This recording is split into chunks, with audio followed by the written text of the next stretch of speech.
തിരുവചന സന്ദേശങ്ങൾ ശ്രവിക്കുന്നതിനായി ഭാഗ്യവചനധാര ഇന്ന് തന്നെ സബ്സ്ക്രൈബ് ചെയ്യുക.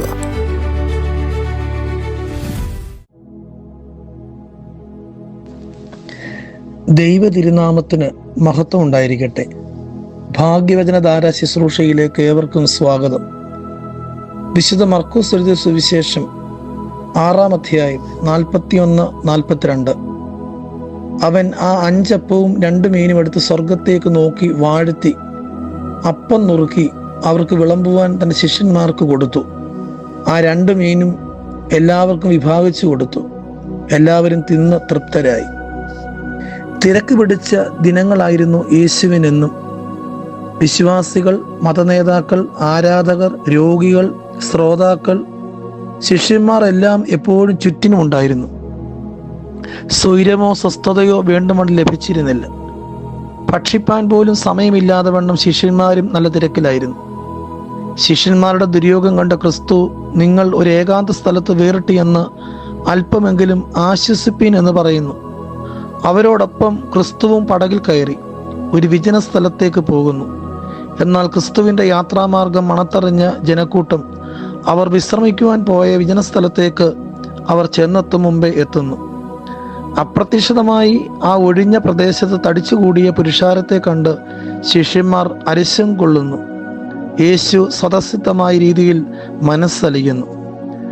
മനസ്സലിവ് യേശുവിൻ്റെ സ്ഥായി ഭാവമാണ്.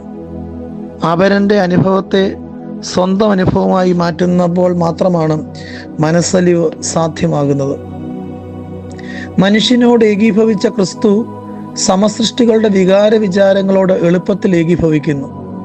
ഇടയനില്ലാത്ത ആടുകളെ പോലെ അലഞ്ഞു തിരിയുന്ന ജനസഞ്ചയത്തോട് യേശു ഉപദേശിച്ചു തുടങ്ങുന്നു.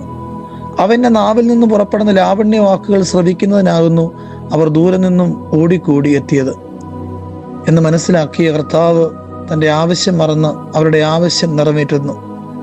ആത്മീയ പരിപോഷണത്തിൻ്റെ ഉത്കൃഷ്ടമായ പടവുകളിലൂടെ അവരെ കരം പിടിച്ച് നടത്തുന്നു. ആത്മീയ പരിപോഷണം മനുഷ്യനിർമ്മിതയിൽ അനിവാര്യമാണ്. മനുഷ്യൻ അപ്പം കൊണ്ട് മാത്രമല്ല ജീവിക്കുന്നത് എന്ന് ക്രിസ്തു പറയുമ്പോൾ, അപ്പം അനിവാര്യമാണെങ്കിലും അതിനപ്പുറമായി ഒരു ആത്മീയ തലം കൂടി ഉണ്ട് എന്ന് ഓർമ്മിപ്പിക്കുകയാണ്. സാധ്യതകളുടെ പങ്കുവെക്കലാണ് ഇവിടെ കാണുന്നത്. പ്രിയമുള്ളവരെ, യേശു ക്രിസ്തുവിൻ്റെ അടുക്കലേക്ക് നാം എന്ത് നൽകിയാലും അത് അനുഗ്രഹിച്ച് വാഴ്ത്തി നുറുക്കി വർദ്ധിപ്പിച്ച് സംതൃപ്തിയുടെ ഒരു സംസ്കാരത്തിലേക്കാണ് യേശു തമ്പുരാൻ നമ്മെ നയിക്കുന്നത്. ക്രിസ്തുവിന് കൊടുക്കുവാൻ നമ്മുടെ കയ്യിൽ എന്തുണ്ട്? അതാണ് ഇവിടുത്തെ ചോദ്യം. കൊടുക്കുവാൻ മനസ്സില്ലാത്തവന് സമൃദ്ധിയില്ല.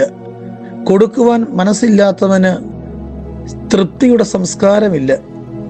കൊടുക്കുവാൻ മനസ്സില്ലാത്തവന് ജീവിതത്തിൽ ഒരു സുഖവും ഉണ്ടാകുകയില്ല. എന്നാൽ കൊടുക്കും തോറും ഏറി വരും എന്നുള്ള പഴഞ്ചൊല്ല് പോലെ കൊടുക്കുന്നവനെന്നും സമൃദ്ധിയും സമാധാനവും സംതൃപ്തിയും മനസ്സിന് സുഖവും ലഭിക്കുന്നു. തൊടുന്നതെല്ലാം രൂപാന്തരപ്പെടുത്തുന്ന കരസ്പർശമാണ് യേശു ക്രിസ്തുവിൻ്റെ കരം. യേശു ക്രിസ്തു ചെയ്ത ആദ്യത്തെ അത്ഭുതം കാനാവിലെ കല്യാണ വിരുന്നിൽ വെള്ളം വീഞ്ഞാക്കി എന്നുള്ളതായിരുന്നു. വെള്ളത്തിൻ്റെ മനുഷ്യജീവിതത്തിൽ അതുല്യമായ സ്ഥാനമാണുള്ളത്. ഒഴിച്ചുകൂടാൻ പറ്റാത്ത ജീവന്റെ ആധാരമാണ് വെള്ളം.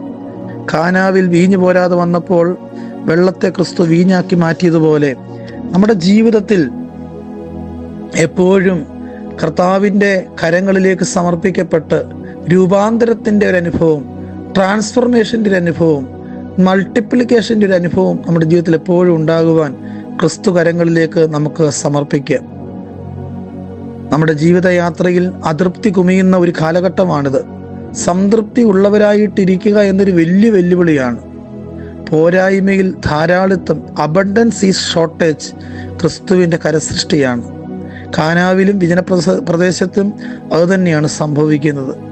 പ്രിയമുള്ളവരെ, നമ്മുടെ മേഖലകൾ ക്രിസ്തുവിൻ്റെ കരങ്ങളിലേക്ക് ഏൽപ്പിക്കാം. നമ്മുടെ പരിസരങ്ങളിൽ ക്രിസ്തുവിന് പ്രവർത്തിക്കുവാൻ ഏൽപ്പിച്ചു കൊടുക്കാം. ഇവിടെ ഇതാ ഒരു തൃപ്തി സംസ്കാരത്തിലേക്ക് കടന്നുകൂടിയ ഏവരെയും ക്രിസ്തു പിടിച്ച് അടുപ്പിക്കുന്ന ഒരു സമൃദ്ധിയുടെ, സംതൃപ്തിയുടെ അനുഭവത്തിലേക്കാണ് ക്രിസ്തു നയിക്കുന്നത്. ദൈവം നമ്മെയും സംതൃപ്തമാക്കട്ടെ.